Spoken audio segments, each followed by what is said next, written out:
BP மாத்திரை சாப்பிட்டாரு அதனால செத்து போயிட்டாரு அப்படின்னு எங்கேயாவது ஒரு கதையை கேள்விப்பட்டிருக்கோங்களா?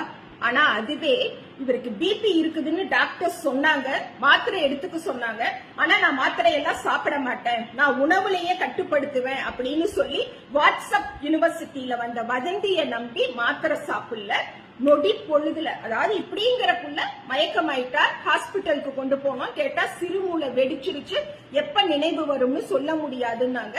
2 வருஷமா ஹாஸ்பிட்டல்லயே வச்சிருந்தோம், கடனை வாங்கணும், ஒட்டுமொத்த குடும்பத்தோட பொருளாதாரமும் நிலை குலைஞ்சு போயிடுச்சு. இன்னைக்கு அவரையும் காப்பாற்ற முடியல, அந்த குடும்பத்தையும் காக்க முடியலங்கிற கதைகளை கேட்கிறோமா இல்லையா? அப்ப இனிமேலும் பிபிங்கிறது ஒரு நோயே கிடையாது, பிபிக்கு மாத்திரை சாப்பிட்டா கிட்னி ஃபெயிலியர் ஆயிடும், நம்ம உடல்ல எதிர்ப்பு சக்தி குறைஞ்சிடும் அப்படிங்கிற வதந்திகளை படிச்சு நம்புறதுக்கு முன்னாடி உங்க வீட்டை ஒரு தடவை திரும்பி பாருங்க, மனைவிய பாருங்க, இல்ல பெண்ணா இருந்தா கணவனை பாருங்க, உங்க குழந்தைகளை நினைச்சு பாருங்க.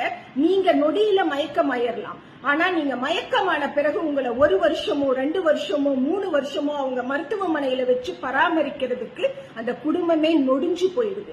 அப்படி நொடிச்சு போன குடும்பத்தை விட்டுட்டு நீங்களும் செத்து போயிடுறீங்க. அவங்களோட நிலையை நினைச்சு பாருங்க. இனியும் பிபி சர்க்கரைக்கு மாத்திரை எடுக்க தேவையில்லை அப்படின்னு யாராவது உங்ககிட்ட வந்து சொன்னா, நோ ஐ ஷுட் டேக் அப்படிங்கிற பதில சொல்லுங்க.